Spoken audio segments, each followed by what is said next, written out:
የእግዚአብሔር አብ ፍቅር የልጁም የጌታ የኢየሱስ ክርስቶስ ጸጋ የመንፈስ ቅዱስ ኅብረት ከሁላችሁ ጋር ይሁን።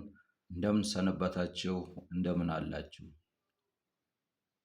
እንኳን ለክርስቶስ ኢየሱስ ትንሣኤ በዓል መታሰቢያ በሰላም አደረሳችሁ። በዓሉን በሰላም በእግዚአብሔር ባርኮት ስላሳለፋችሁ እግዚአብሔር አምላክ የተመሰገነ ይሁን። በዚህ ወቅት በዚህ ሰዓት በየሶሻል ሚዲያው በአሁኑ ሰዓት መነጋገሪያ እየሆነ ስላለው ስለ ክርስቶስ ኢየሱስ ቤዛነት እንዲሁም ስለ ክርስቶስ ኢየሱስ መዋጀት መጽሐፍ ቅዱስ ምን እንደሚያስተምር እንመለከታለን። በዚህ በዛሬው ትምህርቴ እንድንመለከት እንደ ርዕስ ያስኩት በቤዛነት ላይ የተፈጸመ ግልጽ ክህደት የሚል ነው። በቤዛነት ላይ የተፈጸመ ግልጽ ክህደት። በዚህ ርዕስ የተለያዩ ሐሳቦችን እንመለከታለን። ቤዛነት ማለት ለመዋጀት የሚከፈል ዋጋ፣ ለመግዛት የራስ ለማድረግ የሚከፈል ዋጋ ማለት ነው። የቤዛ ትርጉሙ የተያዘን ወይም የተወሰደን ነገር ለማስመለስ የሚከፈል ዋጋ አልያም ካሳ ወይም ለውጥ ማለት ነው። የሰውን ዘር ሁሉ ከሰይጣን ስልጣን፣ ከሕግ የበላይነት፣ ከጨለማ ሕይወት፣ ከሞት ዓለም ያመልጥ ዘንድ ክርስቶስ ኢየሱስ ቤዛ ሆኖልናል። ዋጅቶናል። ዋጋ በመክፈል ወይም ራሱን በመተካት እኛን የራሱ ገንዘብ አድርጎናል። ዋጀ፣ ዋጆ ከፈለ።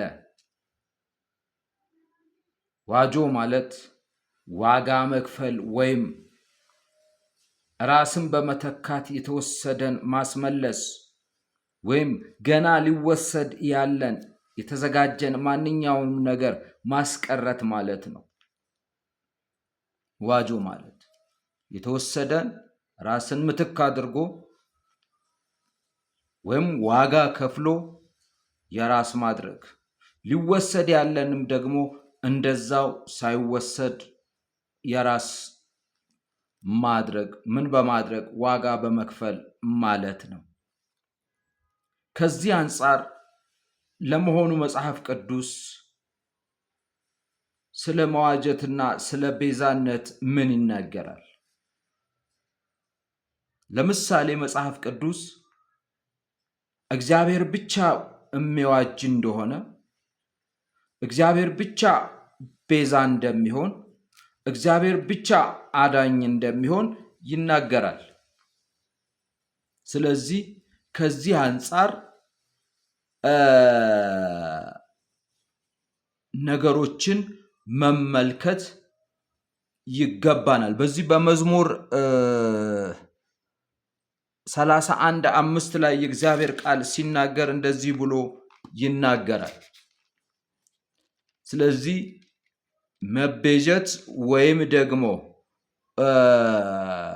ቤዛ መሆን፣ አዳኝ መሆን የማን ስራ ነው? የእግዚአብሔር ስራ ነው። የመለኮት ስራ ነው። ይህን መገንዘብ ያስፈልጋል። ሰዎችን ከሞት ወደ ሕይወት ለማምጣት፣ ከሰይጣን እስራት ለመፍታት፣ ከጨለማ ወደ ብርሃን ለማምጣት፣ ከሕግ ለመዋጀት የሚችለው ማን ነው? እግዚአብሔር ነው።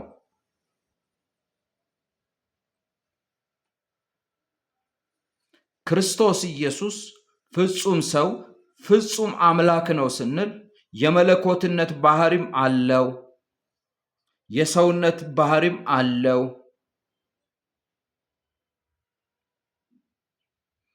ቤዛነትን አዳኝነትን ሲያከናውን አንድም ሰው በሆነ ማንነቱ ሁለትም ደግሞ መለኮት በመሆኑ ነው። ይህን መገንዘብ አለብን። በዚህ በመዝሙር 31 ላይ የእግዚአብሔር ቃል ሲናገር እንደዚህ በማለት ይናገራል። ስለ እግዚአብሔር አዳኝነት ቁጥር 5 ላይ እንደዚህ ይላል፣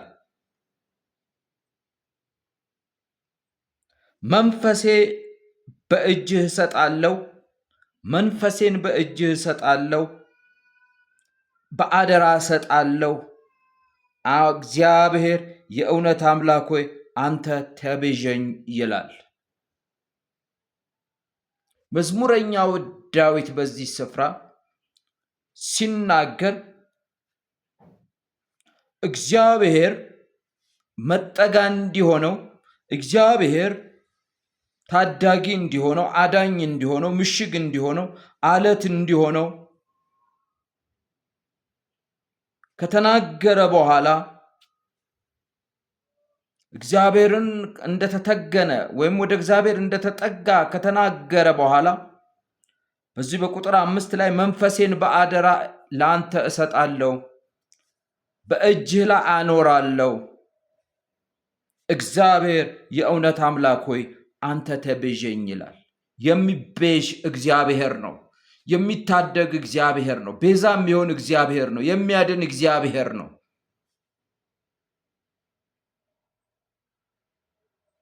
ስለዚህ በዚህ ስፍራ ላይ ዳዊት ሲናገር እንግዲህ ወገኖቼ ተቤዠኝ፣ አንተ የእውነት አምላክ ሆይ ቤዛ ሁነኝ ብሎ ሲናገር እንመለከታለን።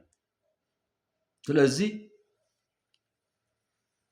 የፍጥረት ስራ ብቻ ሳይሆን የመለኮትም ስራ ነው ቤዛነት፣ መቤዠት፣ መዋጀት።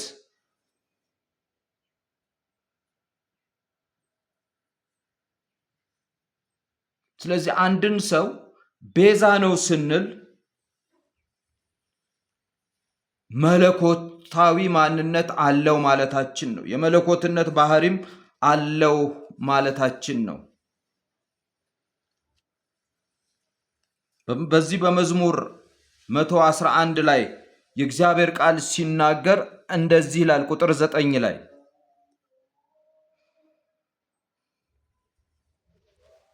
ለሕዝቡ መዳንን ሰደደ፣ ኪዳኑንም ለዘላለም አዘዘ፣ ስሙም የተቀደሰ የተፈራ ነው ይላል። በዚህ ስፍራ ስሙ የተፈራ ነው፣ ኪዳኑንም ለዘላለም አዟል ተብሎ የተነገረለት እግዚአብሔር ለሕዝቡ መዳንን ሰደደ ደግሞ ይላል። እግዚአብሔር ለሕዝቡ መዳንን ሰደደ፣ መቤዠትን አደረገ፣ ቤዛነትን አደረገ፣ መታደግን አደረገ። እግዚአብሔር ከእግዚአብሔር ዘንድ ነው የሚመጣው። አዳኝ ራሱ እግዚአብሔር ማን ነው? አዳኝ ነው። እስራኤላውያን እግዚአብሔር አዳኛቸው መድህናቸው እንደሆነ ያምኑ ነበር። በብዙ የመጽሐፍ ቅዱስ ክፍሎች ላይ በተለይ በብሉይ ኪዳን መጽሐፍት ላይ እግዚአብሔር መድኃኒት እንደሆነ፣ እግዚአብሔር አዳኝ እንደሆነ ተደጋግሞ ተነግሯል። ስለዚህ በዚህ ስፍራ ላይም ደግሞ ሲናገር ለሕዝቡ መዳንን ሰደደ፣ ኪዳኑንም ለዘላለም አዘዘ፣ ስሙም የተቀደሰና የተፈራ ነው ይላል። የተፈራና የተቀደሰ ስም ያለው እሱ ለሕዝቡ መዳንን ይሰዳል። እሱ ሕዝቡን የሚያድን ነው። እሱ ለሕዝቡ ቤዛ የሚሆን የሚዋጅ ነው። ስለዚህ መቤዠት የእግዚአብሔር ስራ ነው። መዝሙር 130 ላይ የእግዚአብሔር ቃል ሲናገር እንደዚህ ይላል። ቁጥር 7 ላይ በእግዚአብሔር ዘንድ ምሕረት በእርሱም ዘንድ ማዳን አለና እስራኤል ሆይ በእግዚአብሔር ተስፋ አድርግ ይላል። በእግዚአብሔር ዘንድ ምን አለ? ምሕረት። እግዚአብሔር ዘንድ ምሕረት አለ ይላል። በእግዚአብሔር ዘንድ ምሕረት በእርሱ ዘንድ ማዳን አለና።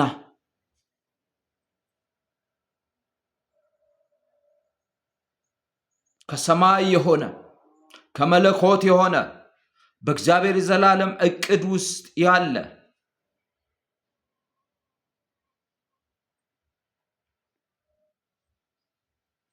አዳኝ አለ። እስራኤል ሆይ በእግዚአብሔር ተስፋ አድርግ ይላል። እስራኤላውያን ተስፋ እንዲያደርጉ፣ እስራኤላውያን በእግዚአብሔር እንዲታመኑ፣ ከእግዚአብሔር ዘንድ ተስፋ እንዲያደርጉ፣ ይህም ተስፋ ደግሞ የእግዚአብሔር እንደሆነ በእግዚአብሔር ዘንድ ምሕረት በእርሱም ዘንድ ማዳን አለና ይላል። ይህንን ለማንም አንስተን የምንሰጠው አይደለም። ይህንን ስፍራ ለማንም የምንለጥፈው ማዕረግ አይደለም። ይህ ኃይል ያለው የማዳን ኃይል ያለው የመቤዠት ኃይል ያለው የቤዛነት ኃይል ያለው የሰማይ አምላክ እግዚአብሔር ብቻ ነው።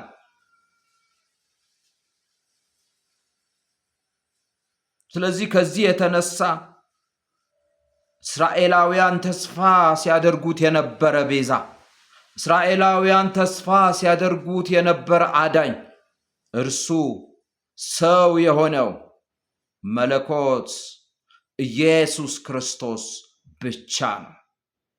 ስለዚህ ይህንን ስፍራ ለማንም እንድንሰጥ እግዚአብሔር አያዘንም፣ አይጋብዘንም። በኢሳይያስ 42 ላይ የእግዚአብሔር ቃል እንደዚህ ይላል። 43 ላይ እንደዚህ ይላል። ቁጥር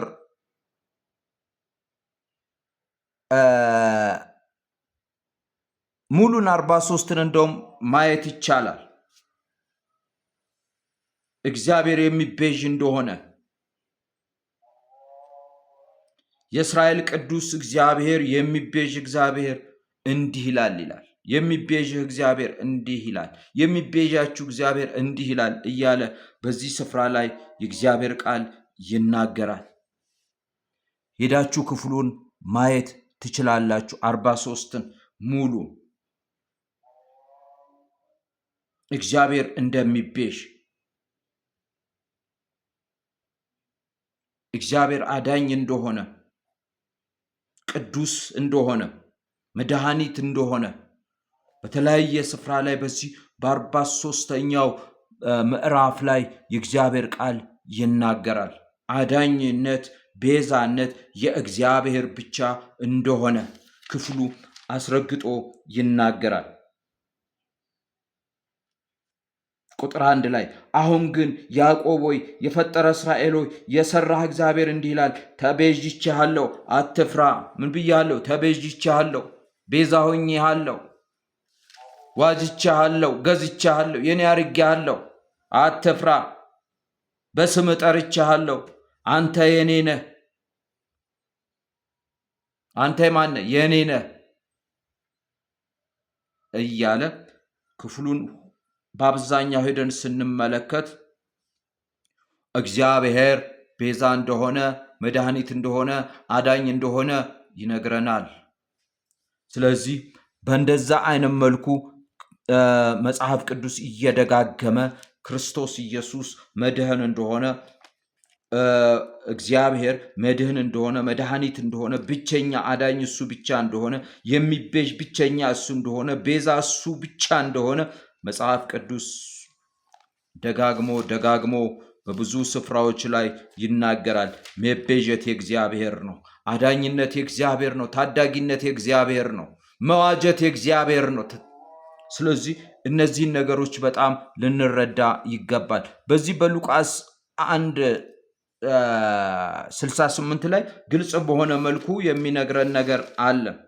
ቁጥር 68 ላይ 1:68 ጌታ እግዚአብሔር ስሙ የተባረከ ይሁን። የእስራኤል አምላክ ጌታ ይመስገን መጥቶ ህዝቡን ተቤዥቷልና ይላል። ምን ብሎ መጥቶ ህዝቡን ምን አድርጓል? ተቤዥቷል። ከላይ የመጣው ማን ነው? የባሪያን መልክ የያዘው ማን ነው? ከመንፈስ ቅዱስ የተነሳ ከድንግል ማርያም የተጸነሰው እሱ ማን ነው? ከላይ የመጣው የሚቤዠው መጥቷልና እግዚአብሔር ይመስገን። እንዲህ ተብሎ የተነገረለት መቤዠት የእግዚአብሔር እንደሆነ፣ አዳኝነት የእግዚአብሔር እንደሆነ፣ መዋጀት የእግዚአብሔር እንደሆነ፣ ታዳጊነት የእግዚአብሔር እንደሆነ መጽሐፍ እየደጋገመ ይናገራል። ያ መቤዠት ነው። ያ የሚቤዥ ነው የመጣው። ያ የሚያድን ነው የመጣው። ስለዚህ በዚህ ስፍራ ላይ ዘካርያስ እግዚአብሔርን ሲያመሰግን የእስራኤል አምላክ ጌታ ይመስገን መጥቶ ህዝቡን ተቤዥቷልና በባሪያው በዳዊት ቤት የድነትን ቀንድ አስነስቷልና ይላል። ከዚህ አንጻር እኔና እናንተ የእግዚአብሔር መቤዠት፣ የእግዚአብሔር አዳኝነት በክርስቶስ ኢየሱስ ሰው መሆን እንደተከናወነ ልንቀበል ይገባል።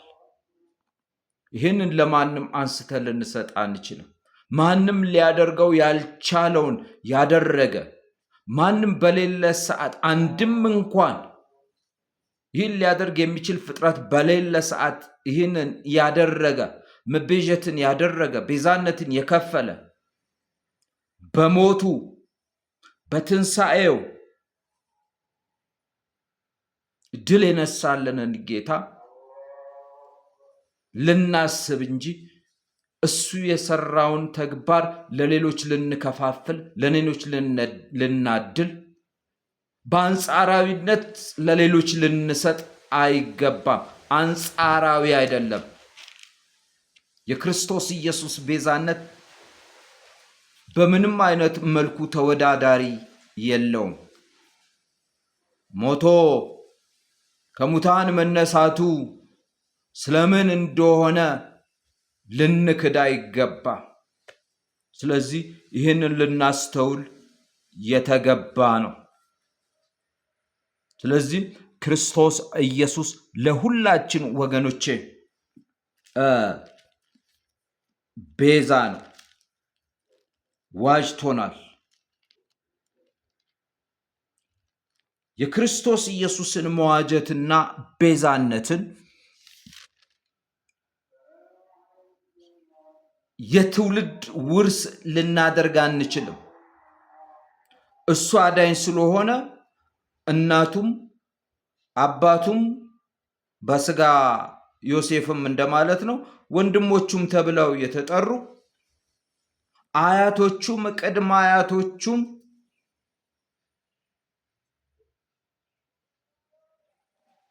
ይህንን ይወርሳሉ፣ ይህንን ያከናውናሉ ብለን ማሰብ መጽሐፍ ቅዱሳዊ አይደለም። ኢየሱስ ክርስቶስ ለሁላችን ቤዛ ነው። በዚህ በሮሜ 3 ላይ የእግዚአብሔር ቃል ሲናገር 3:24 ላይ እንደዚህ ይላል፣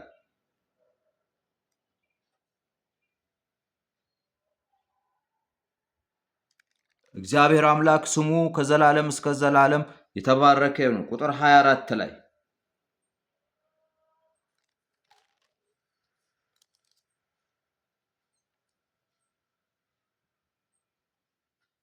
ምክንያቱም ሁሉም ኃጢአትን ሰርተዋል የእግዚአብሔር ክብር ጎድሏቸዋል ካለ በኋላ በኢየሱስ ክርስቶስ በሆነው ቤዛነት እንዲያው በጸጋው ጸድቀዋል ይላል።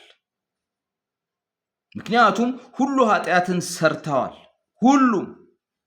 ነገር ግን ወገኖቼ በኢየሱስ ክርስቶስ በሆነው ቤዛነት እንዲያው በጸጋ ድነዋል ይላል።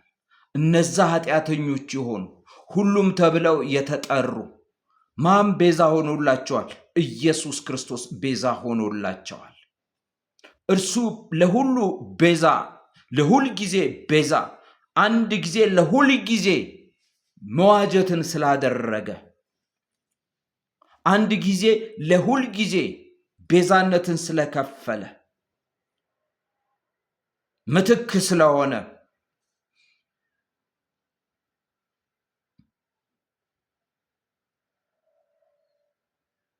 ሁሉን ያድን ዘንድ ኃጢአተኞች በእርሱ ቢያምኑ የዘላለም ሕይወትና ዕረፍት ያገኙ ዘንድ ከሞት ወደ ሕይወት ይመጡ ዘንድ ክርስቶስ ኢየሱስ ምን ሆኗል?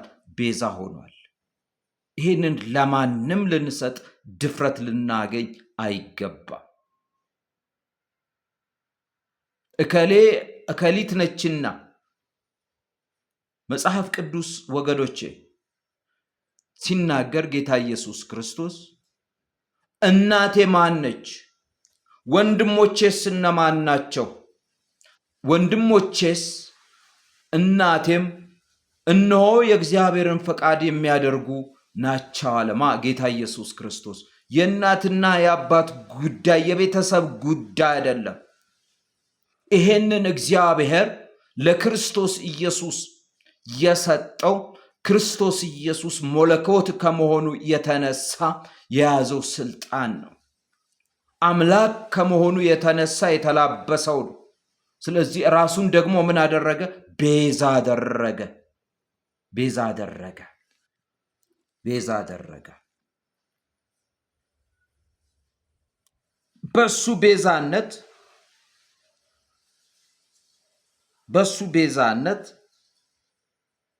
በሱ ቤዛነት ኃጢአተኞች ሁሉ፣ ክብር የጎደላቸው ሁሉ፣ ከእግዚአብሔር የተለዩ ሁሉ ውስጥ እኔ ያለው፣ ሁሉ ውስጥ አንተ አለ፣ ሁሉ ውስጥ አንቺ ያለሽ፣ ሁሉ ውስጥ እናንተ አላችሁ። እዚህ የተነሳ ሁሉም ኃጢአትን ሰርተዋል፣ የእግዚአብሔር ክብር ጎድሏቸዋል፣ በኢየሱስ ክርስቶስ በሆነው ቤዛነት እንዲያው በጸጋ ጸድቀዋል። በምን? በጸጋ ምን ብለዋል? ጸድቀዋል። የሚያጸድቅ ጸጋ ምን የተከፈለበት? ቤዛነት። ቤዛ የሆነበት? ክርስቶስ ኢየሱስ ቤዛ የሆነበት። ስለዚህ በምንም አይነት መልኩ ይህንን ልንክድ አይምሮ ላለን ሰዎች የተገባ አይደለም። ይህን እውነት እንድንስት ሰይጣን ይህንን እየሸራረፈ ትኩረታችንን ከክርስቶስ ይልቅ በሌሎች ቅዱሳን በምንላቸው ላይ ወይም ቅድስት በምንላቸው ወይም ቅዱስ ብለን በምንጠራው ላይ እንድናደርግ ነው። ይሄ ከእግዚአብሔር ጋር መጣላት፣ ከእግዚአብሔር ጋር የእግዚአብሔር ተቃዋሚ ሆኖ የመገኘት ስሜትና ፍላጎት ነው። ነገር ግን በዚህ ስፍራ ላይ ወገኖቼ እንዲያው በጸጋ ጸድቀዋል።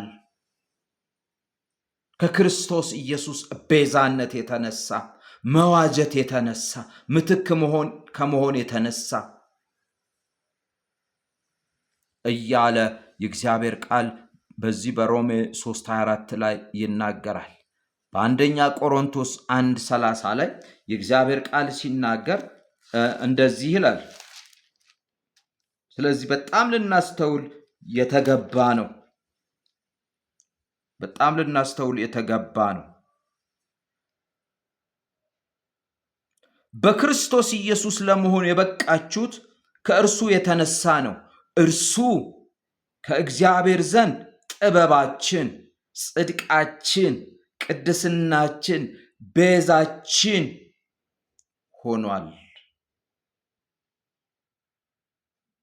እንግዲህ እንዲህ ተብሎ እንደተጻፈ ነው፣ የሚመካ በጌታ ይመካ። ቅድስት ድንግል ማርያም ቤዛነች ብሎ በእግዚአብሔር ላይ በድፍረት ከመናገር በላይ ንፋቄ የለም። በክርስቶስ ኢየሱስ ያለውን አሳልፎ ለሷ ከመስጠት በላይ ስህተት የለም። የሚመካ በድንግል ማርያም ይመካ አላለም። የሚመካ በእግዚአብሔር ይመካ፣ በጌታ ይመካ፣ ቤዛ በሆነው ይመካ፣ ጥበብ በሆነው ይመካ፣ ቅድስና በሆነው ይመካ፣ ጽድቅ በሆነው ይመካ። ደግሜ ያነባዋለሁ። በክርስቶስ ኢየሱስ ለመሆን የበቃችሁት፣ አማኞች ለመሆን የበቃችሁት፣ በክርስቶስ ክርስቲያን ተብላችሁ ለመጠራታችሁ ምክንያት የሆነው ክርስቲያኖች ተብላችሁ የመጠራታችሁ ምስጢር ይሄ ነው። በእርሱ ነው። እርሱ ከእግዚአብሔር ዘንድ ጥበባችን፣ ከማን ዘንድ? ከእግዚአብሔር ዘንድ ጽድቃችን፣ ቅድስናችን፣ ቤዛችን ነው። የሚመካ በእግዚአብሔር በጌታ ይመካ፣ በእግዚአብሔር ይመካ። ለምን ይመካል? ቤዛነት ያለው ከእግዚአብሔር ዘንድ ነው። ቅድስና ያለው ከእግዚአብሔር ዘንድ ነው። ጽድቅ ያለው ከእግዚአብሔር ዘንድ ነው። ጥበብ ያለው ከእግዚአብሔር ዘንድ ነው። በዚህ ይመካ። በማ? በክርስቶስ ኢየሱስ ይመካ እያለ መጽሐፍ ይናገራል። ክርስቶስ ኢየሱስ ቤዛችን ነው፣ ጥበባችን ነው፣ ጽድቃችን ነው፣ ቤዛችን ነው፣ ቅድስናችን ነው።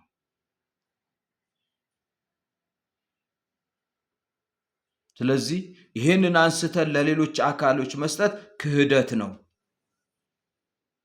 በክርስቶስ ኢየሱስ ቤዛነት ላይ የሚደረግ ክህደት እጅግ አደገኛ ነገር ነው። በክርስቶስ ኢየሱስ አዳኝነት ላይም ጥያቄ ይፈጥራል። በክርስቶስ ኢየሱስ ሰው ሆኖ በምድር ላይ በመመላለሱ ታሪክ ላይ እጅግ ከባድ ጠባሳን ጥሎ ያልፋል ማለት ነው ይህ ትምህርት። ስለዚህ ልናስተውል፣ ለምንናገረው ነገር ልናስተውል ይገባል። ስህተት የሆነውን ስህተት ልንል ይገባል። አግባብ የሆነውን አግባብ ልንል ይገባል። ስህተት ነው የክርስቶስ ኢየሱስን ቤዛነት ለሌላ ፍጡር መስጠት።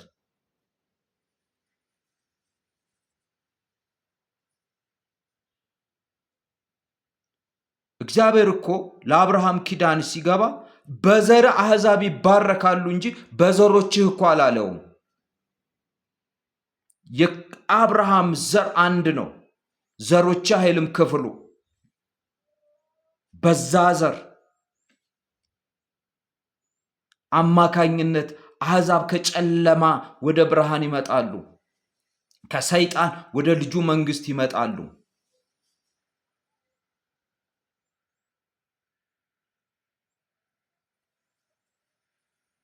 በዘርሽና በእባቡ ዘር መካከል እንጂ የተባለው በአንቺ በኩል አልተባለም። በዘርሽ ነው የተባለው። ዘሯ ደግሞ አንድ ነው።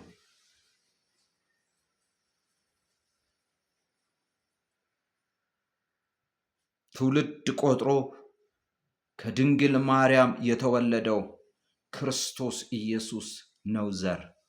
የአብርሃም ዘር እሱ ነው። ከዘርሽ ተብሎ ለሔዋን የተነገራት እሱ ነው። ስለዚህ ክርስቶስ ኢየሱስ ቤዛችን ነው። አሳልፈን ልንሰጥ አይገባም። ይህንን ቃል ልንክደው አይገባም። ቸልም ልንለው አይገባም ወገኖቼ፣ ቸል ልንለው አይገባም። ቸል ልንለው አይገባም። በገላትያ ላይ የእግዚአብሔር ቃል ሲናገር 3:13 ላይ እንደዚህ ይላል፣ በእንጨት ላይ የሚሰቀል ሁሉ የተረገመ ነው ተብሎ እንደተጻፈ ክርስቶስ ስለኛ እርግማን ሆኖ ከሕግ ርግማን ዋጅቶናል ይላል። በእንጨት ላይ የሚሰቀል እሱ ምን ያለ ነው? የተረገመ ነው። ስለዚህ ክርስቶስ ኢየሱስ በመስቀል ላይ ስለኛ መርገም ሆኖ እርግማን ሆኖ ስለኛ ቤዛ ሆኖ ለኛ መዋጀትን ሊያደርግ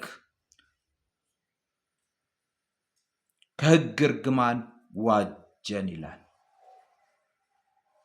ከሕግ እርግማን መዋጀታችንን መካድ ነው የክርስቶስ ኢየሱስን መዋጀት ለሌሎች አካሎች አሳልፎ መስጠት። ሌላውን አካል የሚዋጅ ነው፣ ቤዛ ነው ማለት ይሄንን ክርስቶስ ኢየሱስ ለኛ ያደረገውን ከሕግ የዋጀበትን መዋጀት ስለኛ በመስቀል ላይ የተረገመ ሆኖ መገኘቱን መካድ ነው። ስለዚህ ይህ ቆም ብለን ልናስተውል የሚገባ ነው። በእንጨት ላይ የሚሰቀል ሁሉ የተረገመ ነው ተብሎ እንደተጻፈ ክርስቶስ ስለኛ እርግማን ሆኖ ከሕግ እርግማን ዋጅቶናል።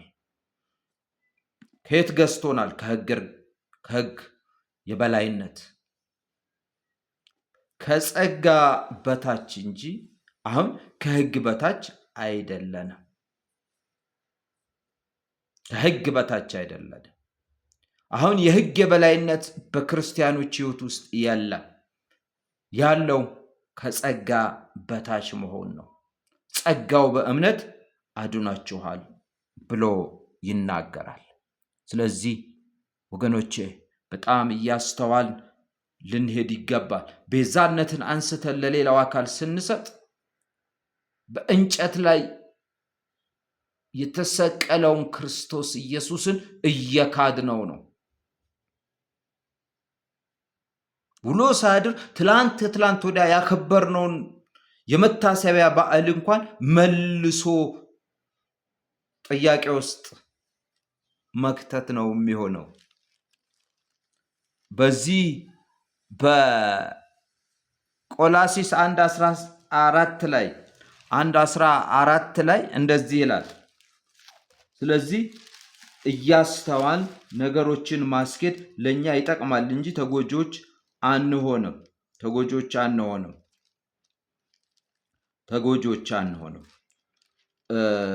እግዚአብሔር ይረዳናል። 1:14 ላይ የእግዚአብሔር ቃል ሲናገር እንደዚህ ብሎ ይናገራል። በእርሱም መዋጀትን በደሙ አግኝተናል፣ ይህም የኃጢአትን ይቅርታ ነው ብሎ ይናገራል። እኛ የኃጢአትን ይቅርታ ያገኘ ነው በእርሱ መዋጀት በደሙ ነው። ስለዚህ ምን አለ? በእርሱ መዋጀትን በደሙ አግኝተናል፣ ይህም የኃጢአት ይቅርታ ነው ይላል። አያችሁ፣ ልናስተውል የሚገባው ነገር ክርስቶስ ኢየሱስ ወገኖቼ ቤዛ ነው ስንል ደሙን አፍስሷል። ያ ቤዛ ነው ብለን ከክርስቶስ ኢየሱስ ውጪ የምንመካበት ደሙን አፍስሶልናል ወይ? ተቸንክሯል፣ ጎኑን በጦር ተወግቷል፣ የሾህ አክሊል ደፍቷል፣ ጎኑን በጦር ተወግቷል፣ ተገርፏል፣ አጥንቱ እስኪደቅ ድረስ ስለኛ ተገርፏል።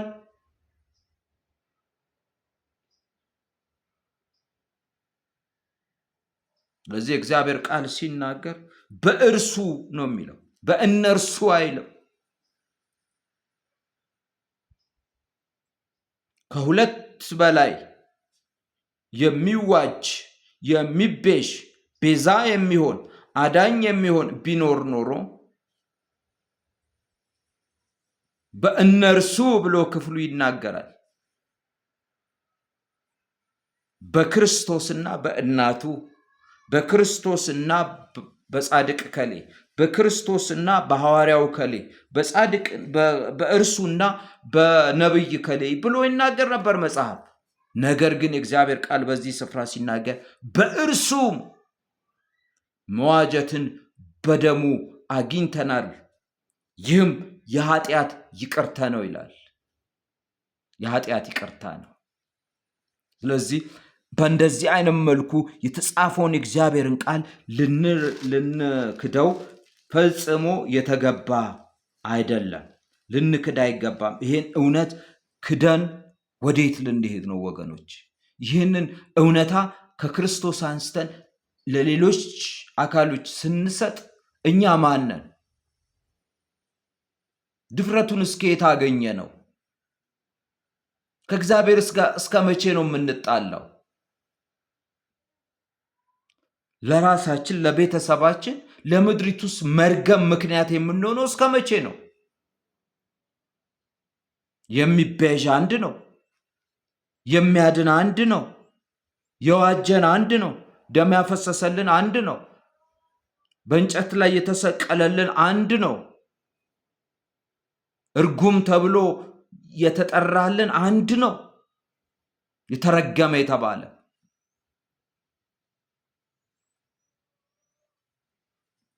ስለዚህ ልናስተውል ይገባል። እግዚአብሔር በነገር ሁሉ ደግሞ ይረዳናል። ጸጋው ያግዘናል። እግዚአብሔር ወደ ማስተዋል ያመጣናል። ማታስተውሉ ሰዎች እግዚአብሔር በክርስቶስ ኢየሱስ ጸጋውን ያብዛላችሁ። መንፈስ ቅዱስ ወደ እውነት ሁሉ ይመራል። እሱ አእምሯቸውን ይቆጣጠር። ከእልህኝነት፣ ከሃይማኖተኝነት፣ በወንጌል ላይ ከማመፅ፣ እግዚአብሔርን ከማሳዘን ይሄ በቲቶ 2:14 ላይ የእግዚአብሔር ቃል ሲናገር እንደዚህ ይላል፣ እርሱም ከክፋት ሊቤዠን መልካም የሆነውን ለማድረግ የሚተጋውን የእርሱ የሆነውን ሕዝብ ለራሱ ያነጻ ዘንድ ራሱን ስለኛ ሰጥቷል ይላል። ራሱን ስለማሰጠ ስለኛ ሰጠ። እርሱ ከክፋት ምን ሊለን? ሊቤዠን፣ መዋጀትን ሊያደርግ፣ ቤዛ ሊሆንልን፣ ሊታደገን፣ ሊያድነን፣ መልካም የሆነውን ለማድረግ የሚተጋውን የእርሱ የሆነውን ሕዝብ ለራሱ ያነጻ ዘንድ ራሱን ስለኛ አሳልፎ ሰጠ። በዚህ ስፍራ ወገኖቼ ከክፋት የተቤዠን ማን እንደሆነ ይናገራል። ከክፋት ደግሞ የተቤዣቸው መልካምን ስራ እንዲሰሩ፣ መልካምን ለማድረግ እንዲተጉ፣ ክርስቲያናዊ ሕይወት እንዲኖራቸው ለራሱ ያነጻ ዘንድ ራሱን ስለኛ ሰጥቷል ይላል። ስለዚህ ራሱን የሰጠ ማን አለ ከክርስቶስ በቀር? ለኛ ምትክ አድርጎ ራሱን ከመስጠት በላይ አንድ ልጁን እስኪሰጥ ድረስ ዓለምን እንዲሁ ወደደ ተብሎ የተነገረለት እግዚአብሔር በሰጠው በልጁ ውስጥ ቤዛነትን፣ መዋጀትን፣ ማዳንን፣ ተአምራትን፣ ድንቅን፣ ጥበብን፣ ቅድስናን፣ ጽድቅን አድርጓል። የሚመካ በእግዚአብሔር ይመካ፣ በጌታ ይመካ፣ በኢየሱስ ይመካ። አትሞትም። ለአንድ ቀን እንኳን እስኪ በክርስቶስ ተመካ። እስኪ በክርስቶስ ተመኪ። ሌሎች ትምክቶችን አራግፋችሁ በእግዚአብሔር ልጅ በኢየሱስ ክርስቶስ ተመኩ። ለአንድ ቀን እንኳን እስኪ ደስ አሰኙት። እስኪ ኑሩለት። ወደ እግዚአብሔር ሐሳብ ጠጋ በሉ፣ ጠጋ በሉ። ኢየሱስ ክርስቶስ ቤዛችን ነው። ሕዝብን ለመዋጀት የሚያስችል ህልውና አለው፣ ማንነት አለው፣ ኃይል አለው፣ ሞገስ አለው። ኢየሱስ ክርስቶስ። ስለዚህ ወደሱ ዘወር ማለት ይበጃል። እርሱ ከክፋት ሊቤዠን መልካም የሆነውን ለማድረግ የሚተጋውን የእርሱ የሆነውን ሕዝብ ለራሱ ያነጻ ዘንድ ራሱን ስለኛ ሰጥቷልና ሰጥተዋልና አይልም። ይህን ልናስተውል ይገባል። ጌታ እግዚአብሔር የተባረከ ይሆን። እግዚአብሔር በነገር ሁሉ ይረዳል፣ ያግዛል። ሰዎች ግን ለእግዚአብሔር ሐሳብ ሊገዙና ለእግዚአብሔር ሊታዘዙ ይገባል። በዕብራውያን 9:12 ላይ የእግዚአብሔር ቃል እንደዚህ ብሎ ይናገራል። አነባዋለሁ። የገባው የፍየልና የጥጃ ደም ይዞ አይደለም፣ ነገር ግን የዘላለም ቤዛነትን ሊያስገኝ የራሱን ደም ይዞ ወደ ቅድስተ ቅዱሳን ለአንዴና ለመጨረሻ ጊዜ ገባ ብሎ ይናገራል።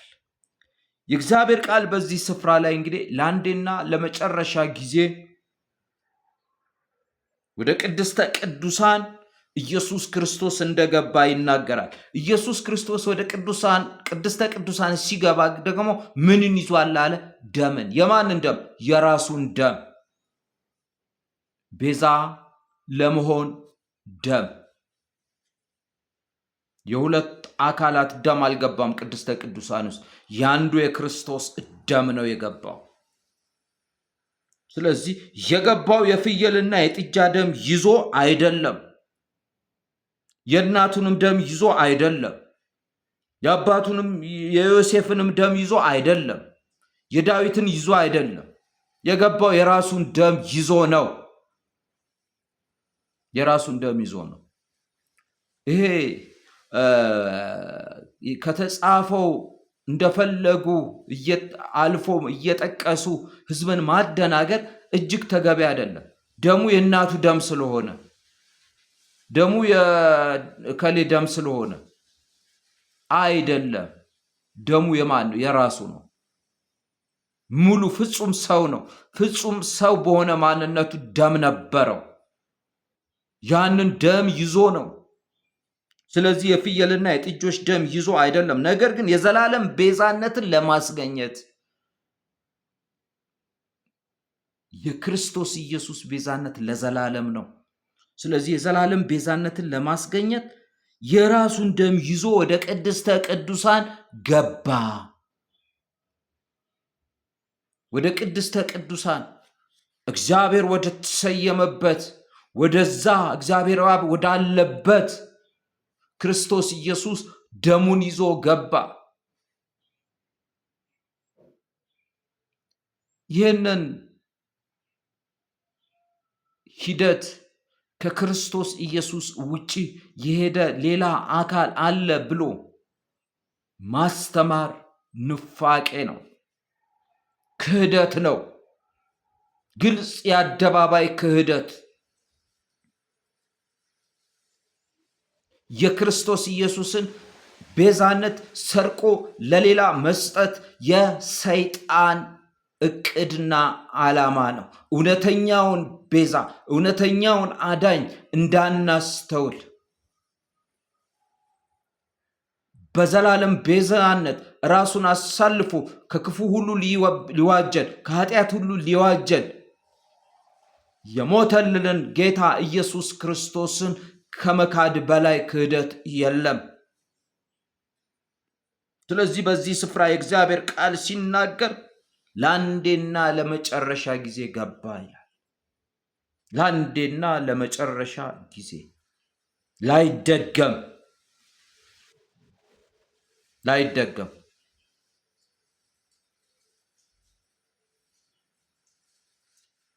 ክርስቶስ ኢየሱስ ከሞተ ከተወሰኑ ዓመታት በኋላ ነው ድንግል ማርያም የሞተችው፣ እናቱ የሞተችው። እሷም ደሟን አፈሰሰች፣ ለዓለም ቤዛ ሆነች የምንል ከሆነ ከዚህ ክፍል ጋር እንጣላለን ማለት ነው። ለአንዴና ለመጨረሻ ጊዜ እሱ ደሙን ይዞ ገባ ነው የሚለው። ለመጨረሻ ጊዜ ከመጨረሻ በኋላ እሷ ቀጠለች። ተፈጸመ ካለ በኋላ እሷ እንደገና ሌላ አዲስ ታሪክ ፈጠረች። ይሄ በእሷና በልጇ መካከል ያለውን መልካም ቤተሰባዊ ትስስር፣ መንፈሳዊ ትስስር ለማንቋሸሽ የሚደረግ ጥረት ነው። ድንግል ማርያምም ሆነች የትኛውም ቅዱስ የፈለገ ገድል እንጻፍለት በምንም አይነት መልኩ የክርስቶስ ኢየሱስን ቤዛነት ሊተኩ አይችሉም። ለአንዴና ለመጨረሻ ጊዜ የራሱን ደም በመያዝ ክርስቶስ ወደ ቅድስተ ቅዱሳን ገብቷል፣ አከተመ።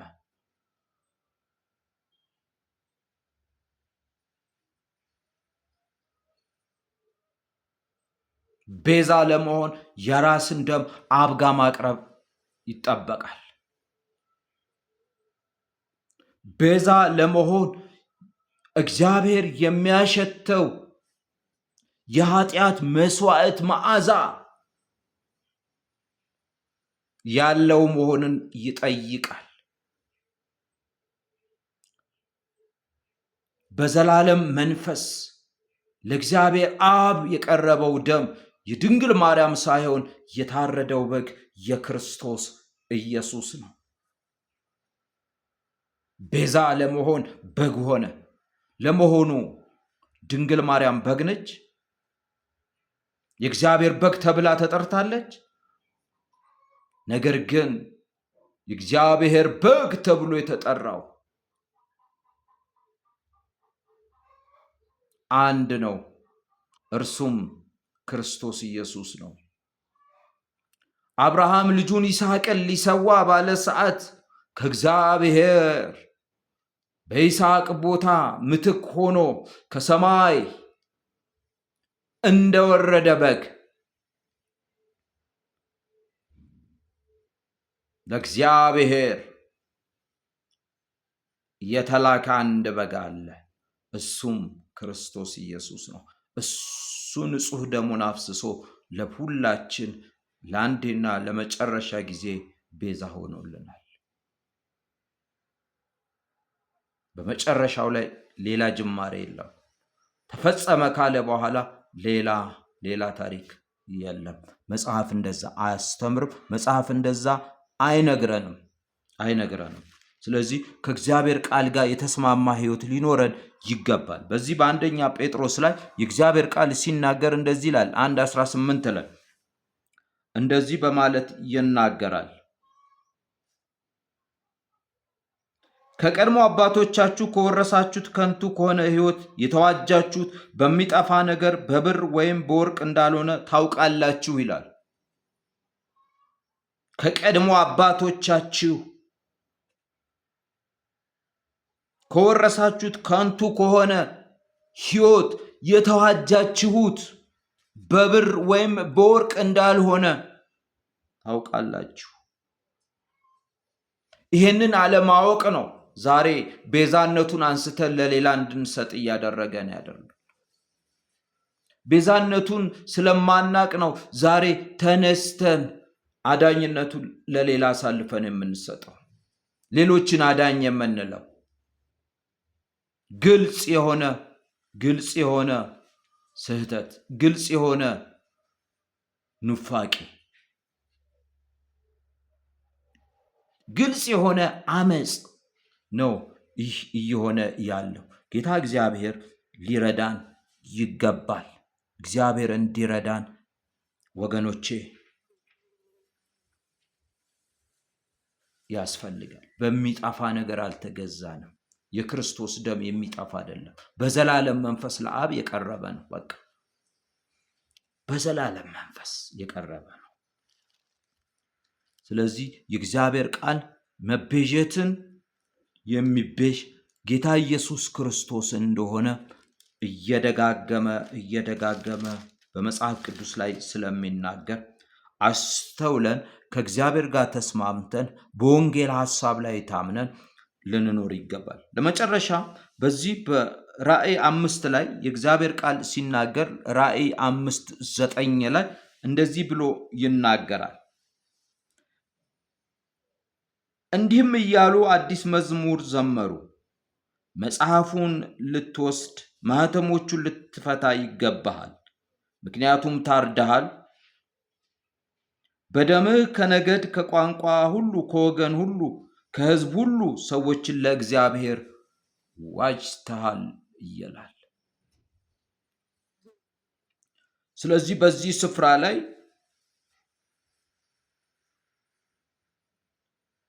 እግዚአብሔርን ሲያመልኩ የነበሩ የሚዘምሩት መዝሙር ማን ሕዝብን እንደዋጀ፣ ማን ከቋንቋ ከነገድ ከዘር ከወገን እንደዋጀ ይዘምሩ ነበር። እንዲህ ያሉ አዲስ መዝሙር ዘመሩ።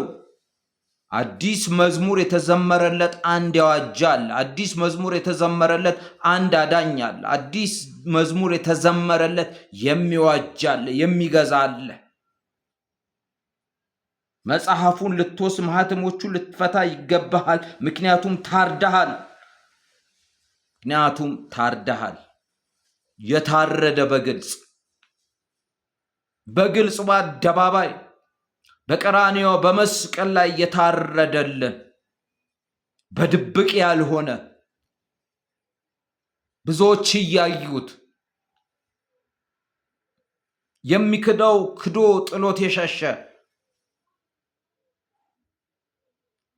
ሲሞት እስከ መጨረሻም ደግሞ ሐዘኑን የተካፈሉ ወገኖች ያገኘ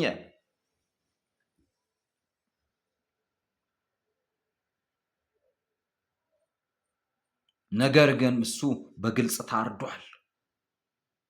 ታርዷልና በደሙም ከነገድ ሁሉ ከቋንቋ ሁሉ ከወገን ሁሉ ከሕዝብ ሁሉ ሰዎቹን ለእግዚአብሔር ዋጅተሃል። ለእግዚአብሔር ለሃይማኖት ተቋም አይደለም የሚለው። ለእግዚአብሔር ቤዛ ሆኖ ሞቶ ታርዶ የዋጀ አንድ አለ፣ እሱም ክርስቶስ ኢየሱስ ይባላል። ስለዚህ በክርስቶስ ኢየሱስ ቤዛነት ላይ ክህደትን ልንፈጽም አይገባም። በክርስቶስ ኢየሱስ ላይ እምነታችንን ልንጥል ልንመካበት ይገባል። እሱ ብቻውን ቤዛችን ነው። በክርስቶስ ኢየሱስ ቤዛነት ላይ በግልጽ ክህደት ልንፈጽም አይገባም። አሁንም ከሱ ጋር ተስማማ፣ በጎነትን ታገኛለህ ተብሎ ተጽፏል። ከሱ ጋር እንስማማ ወገኖች፣ ከእግዚአብሔር ቃል ጋር እንስማማ፣ ከወንጌል ሐሳብ ጋር እንስማማ። የሞተልን አንድ ነው፣ የዋጀን አንድ ነው፣ ቤዛችን አንድ ነው፣ ቅድስናችን አንድ ነው፣ ጽድቃችን አንድ ነው፣ ጥበባችን አንድ ነው። እምንመካ ብኖር በክርስቶስ ኢየሱስ እንመካ። እሱ ለኛ ቤዛችን ነው። ይህንን ለሌሎች አሳልፈን እንድንሰጥ የእግዚአብሔር ፈቃድ አይደለም። ጌታ አምላክ ይባርካችሁ። ስለዚህ ይህን ትምህርት በክፍል 2 ላይ ደግሞ እንመለከተዋለን። ጌታ አምላክ ይባርካችሁ።